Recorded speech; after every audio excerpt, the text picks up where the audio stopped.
I was thinking this week as I prepared a little bit for this service, I can't think back to the last time that I had like 4 sermons in a week. It's been a very long time since I did that, you know. And then I was thinking about some Baptist brothers that they might preach 7 times in a week, 7, 8 times in a week, and they're certainly preaching for a lot longer than I am. So I was reminded that God has a lot more to give, right? There's a lot of grace in this. But I really got to sit this week and think about what it means to walk this journey that we walk, what it means to step into Lent, the season of renewal and restoration in our lives, what that means for this church, what that means for us as individuals. And this season is going to be an awesome one. We're going to walk through that journey together, and we're going to strip it all the way down to the bottom. We're going to rebuild it into something majestic and magical and embark back into the world, clothed and renewed and restored and reconciled with God. And we talk a lot in our culture about struggle and pain. We talk about challenges, but we don't really ever acknowledge trauma, like real trauma. And trauma's deep. It cuts more than just pain itself, more than just the challenges and struggles that we face. It cuts to a more internal piece of us. It slices us to the bone.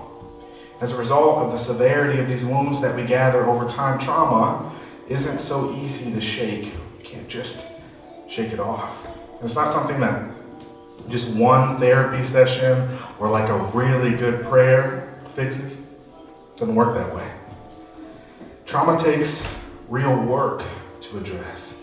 It requires a genuine sacrifice to unpack and to truly understand it in our walk. And sometimes in our church life, we have these expectations. This expectation of an immediate turnaround. This idea that once you've committed your life to Christ, once you joined the church, once you inserted yourself in a worship, that all of a sudden, you're just supposed to turn around and become a completely different person. Somehow, that finding a church home and finding a community that embraces you all of a sudden erases the entire life that you've lived up till that point. But that's not the case, is it? One of the most difficult transitions that a child that suffered abuse and trauma can make is into a safe household. It's one of the most difficult transitions they can make. It's not what most people would think, right? You would think that would be this amazing transition, right? They're finally safe. It's not a logical thing to think that way. But that's not the case.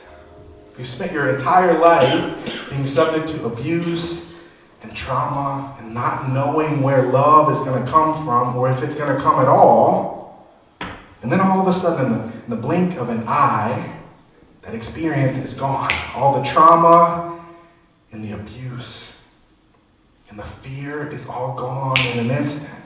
How long is it going to take you to adjust? How long is it going to take you to trust that serenity and calm? Is it going to happen immediately? Are you going to lean into this new existence in a moment?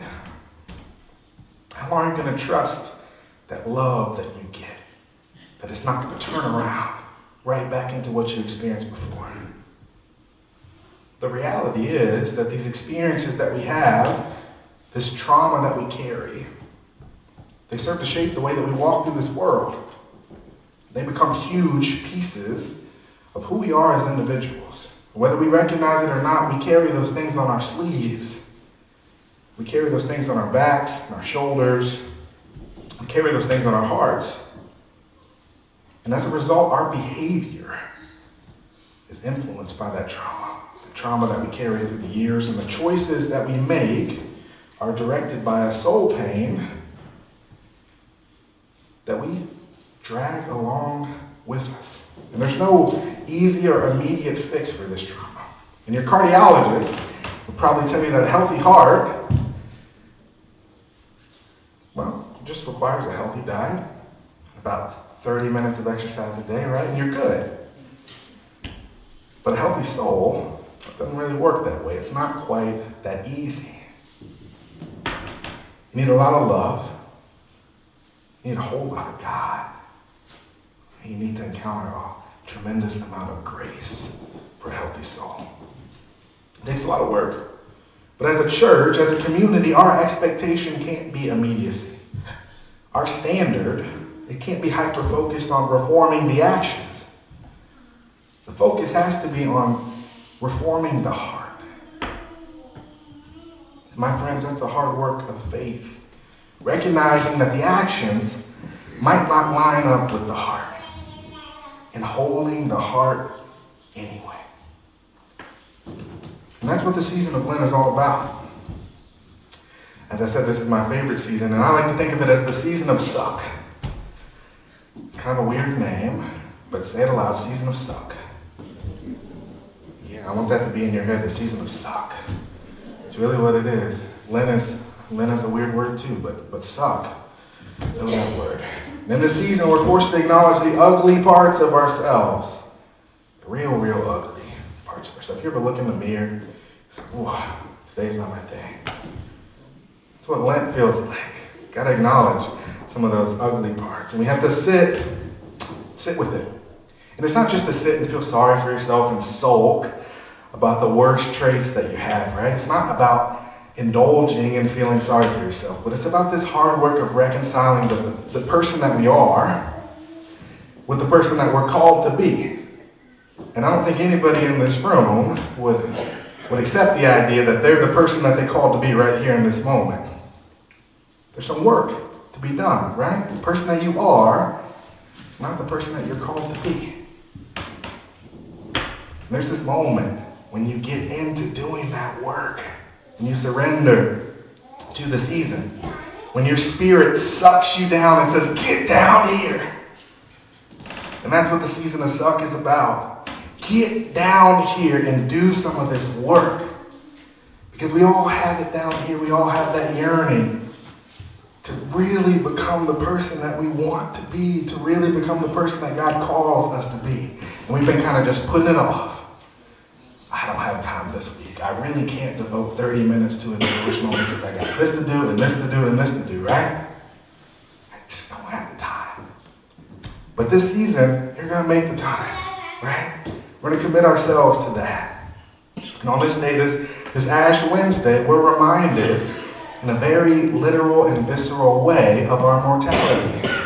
It's something a lot of us don't want to face, this idea that life, well, it doesn't go on forever.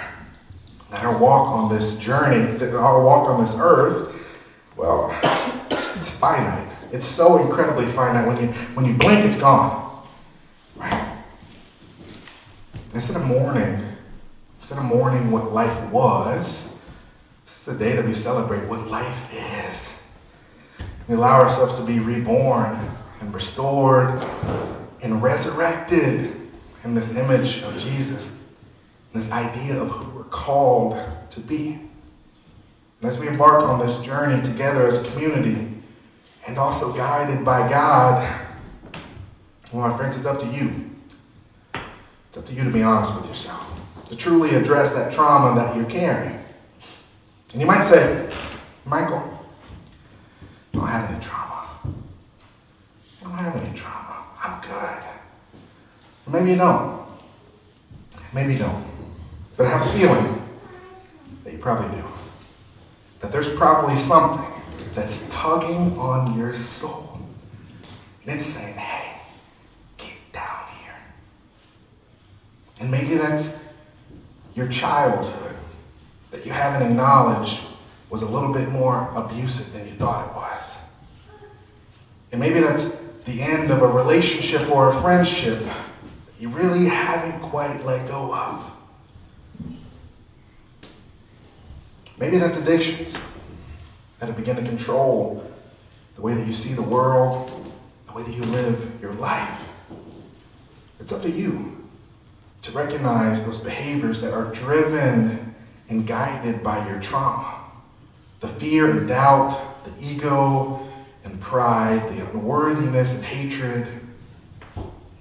It's up to you to allow yourself to be sucked down into the Spirit.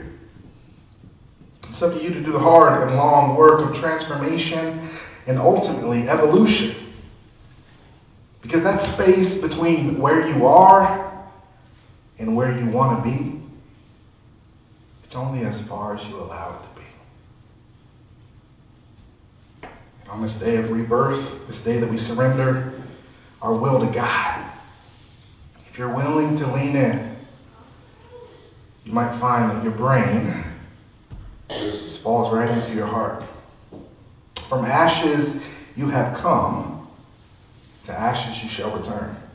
And the only question is, how will you be transformed along the way? Thanks be to God.